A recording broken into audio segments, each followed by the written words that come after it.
No quiere. Bueno. Hay el hombre y la naturaleza. He dicho un poco ya del hombre y la naturaleza. La naturaleza no necesita al hombre, el hombre necesita la naturaleza. Yo he escrito así: el medio ambiente es todo lo que nos rodea.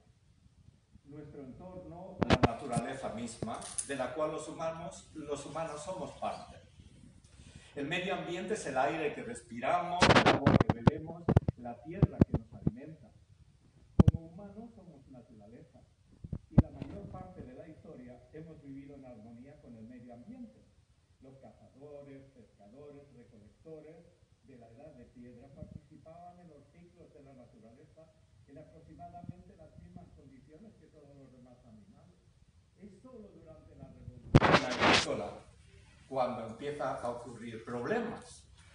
Mientras los humanos vivían de la misma manera que todos los otros seres, pues naturalmente usaban lo que existía. Lo que pasa es que ellos no se podían quedar en un lugar porque rápidamente se comían todo lo que había alrededor y tenían que dejar el sitio e irse como trashumantes allí donde estaba la caza, allí donde estaba la pesca, allí donde podían encontrar bayas o algo comestible. Siempre vivieron en pequeñas comunidades de hasta 200 personas. Sabemos o creemos saber que siempre o casi siempre iban dirigidos por una mujer porque las mujeres aún entonces vivían más que los hombres. Entonces una mujer anciana que sabía mucho de dónde se podían encontrar las cosas, lo que se podía comer y lo que no se podía comer, tenía esa sabiduría que dan los años, ¿no? Y entonces el poblado la seguía. Se han hecho comparaciones con otros pueblos que aún hasta ahora, hace poco, han vivido de esa manera y se ve que es así como han vivido. Pero hace unos 12.000 años, cuando el hielo se apartó del norte de Europa, pues en el sur, muy cerca de una población turca que se llama Çatalhöyük, allí no sabemos cómo, creemos que sabemos cómo, pero no lo sabemos con certidumbre. Alguien, seguro una mujer, se dio cuenta de que en las heces crecían cosas que estaban en el campo. Entonces, ¿por qué crecen aquí? Empezó a pensar y empezaron a meter semillas y crecía, y entonces se dieron cuenta que se podían quedar en un lugar y labrar la tierra. Pero el problema es que si labras la tierra ya no te puedes ir, pues entonces vienen los otros animales y se lo comen, ¿no? Tienes que quedarte a cuidar. O vienen otros hombres y mujeres y se comen lo que tú has plantado. Entonces hay que quedarse ahí para cuidarlo y porque puedes quedarte allí. Y entonces ya empezó el problema. Primero, esto que vemos ahí, la tierra fértil, es fértil simplemente porque la geología ha hecho así que esta tierra, por fricción y otras cosas, haya liberado metales y todo lo necesario, los organismos necesarios para que sea. Por tanto, por ejemplo, donde la tierra es antigua, como por ejemplo en Brasil, crece mucho menos que donde la tierra es nueva, como por ejemplo en Île-de-France, en Francia, o en el sur de Suecia, que es nueva. ¿Por qué es nueva? Porque teníamos el hielo como una boina hasta hace 10.000 años, ¿no? Entonces, esa tierra es nueva, por tanto es muy fértil. Pero claro, lo que hicieron los humanos es que ellos no sabían cómo se hacía nada más que ellos plantaban y comían y plantaban y comían, y como todos ustedes saben, pues si hacemos eso muchos años seguidos, al final no crece nada. Entonces se tenían que labrar nuevas tierras, etc. Y la forma de labrarlas es quitarlas de toda vegetación grande, por ejemplo árboles. ¿Cómo? Quemándolos. Naturalmente, se quemaban, se hacían incendios. Y estos incendios tienen dos funciones. La primera es dejar la tierra llana para que se pueda cultivar. Y lo segundo es también darle nutrición a la tierra, porque la ceniza es lo mejor, el mejor abono que le puedes dar a la tierra. Y ahí empezaron nuestros problemas, 10.000 años, hace 10.000 años. Pero, ¿tenían conciencia de ello? No, yo creo que no, todavía no, porque ellos estaban en una situación en que mejoraban su estándar de vida todo el tiempo. Cada vez que aprendían una cosa nueva, pues estaban mejor y mejor. No podían pensarse que lo que estaban haciendo hoy, tendríamos que pagar la factura hoy. Y me doy un salto terrible. Me salto hasta el Gresham College y digo, más que esto, empiezo así a mediados de 1700. Y me voy a Inglaterra, donde había todas las posibilidades. Tenían carbón, tenían poco de hierro, o si no, lo compraban de Suecia, o de los países nórdicos, sí. Y tenían mucha gente que podía pensar. Así que había mucha gente que no en todos los lugares de la Tierra lo sabía al mismo tiempo. Mucha gente que no tenía que trabajar con sus manos para comer todos los días. Igual que lo había en la antigua Grecia, que también había gente que no tenía que trabajar y podía pensar, porque tú no puedes ir pensando mucho cuando vas arando.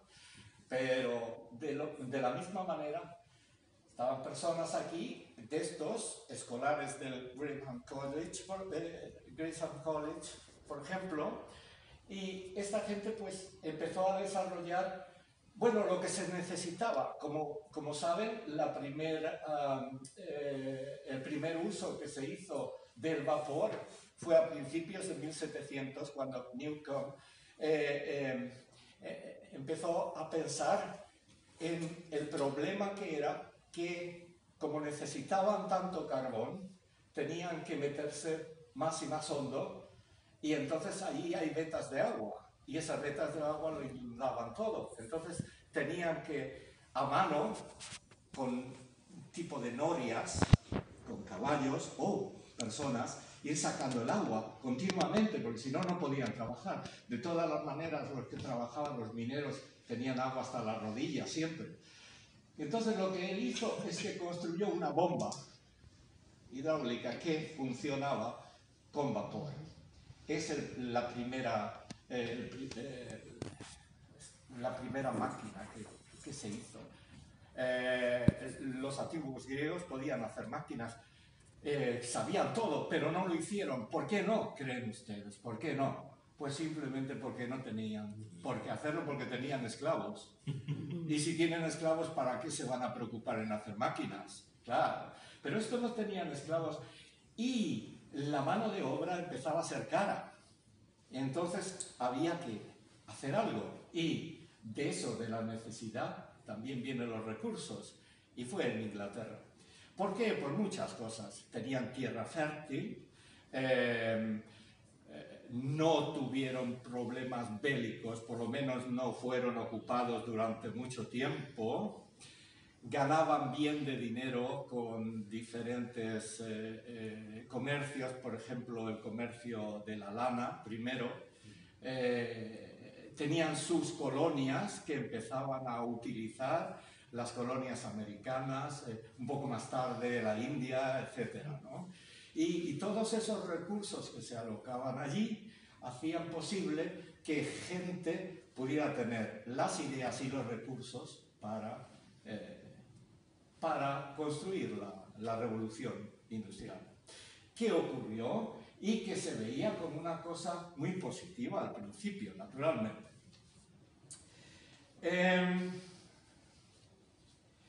He pasado esto, estoy en la revolución industrial. Es solo después de la revolución industrial que el hombre comienza a invadir decisivamente la naturaleza. La operación depredadora de todos los recursos naturales, ahora son todos los recursos, todo lo que puede dar dinero, ¿no? Siguen los pasos de la industrialización y la urbanización. Dos fenómenos que se extendieron como anillos en el agua desde Europa occidental al resto del mundo. ¿Desde cuándo? Bueno, pues pensemos en Roma, que llegó a tener 1 millón de habitantes, ¿no? Ya decía Plinio el Viejo cuando hablaba de España, hablaba de la minería aurífera, él hablaba de ruina montium,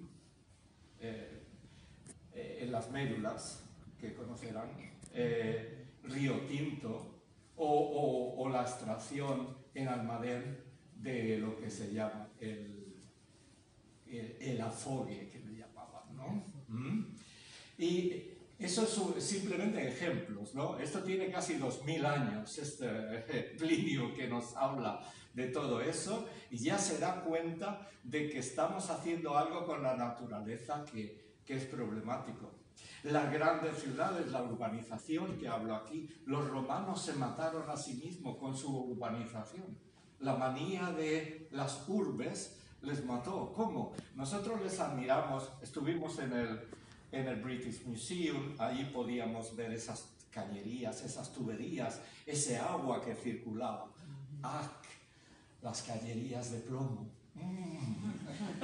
¡Ah! Las tuberías que iban al Tíber con toda la caca de todo el mundo. ¡Ah! La cloaca máxima, llena de malos olores y naturalmente de bacterias, etc. Los romanos se mataban a sí mismos. Se mataban de vivir bien. Aquí, por ejemplo, nos ponemos y vemos esas tazas de váter que tenían y dices, ¡oh, qué avanzados estaban! Pero eso era terrible. Era mucho mejor cuando la gente se iba al campo y hacía sus necesidades. Primero, porque sus necesidades le servían al campo como fertilizante. Segundo, porque quedaban esparcidas y no concentradas en la cloaca máxima. Así que ellos se mataron. Ellos se mataron también. Hablamos de la caída del Imperio Romano y decimos, oh, es que vinieron los godos y tal y cual. Ni godos ni de nada. Ellos mataron la tierra, cultivándola de manera poco inteligente, y se dieron cuenta que al mismo tiempo que la población crecía, bajaba la producción de la tierra. Entonces hubo hambre que trataron de paliar simplemente dándole ayuda social a los pobres de Roma, porque ellos no podían comprar la comida porque era tan cara. Así que los romanos se mataron, se murieron de éxito. Sí, como decíamos antes, se murieron de éxito.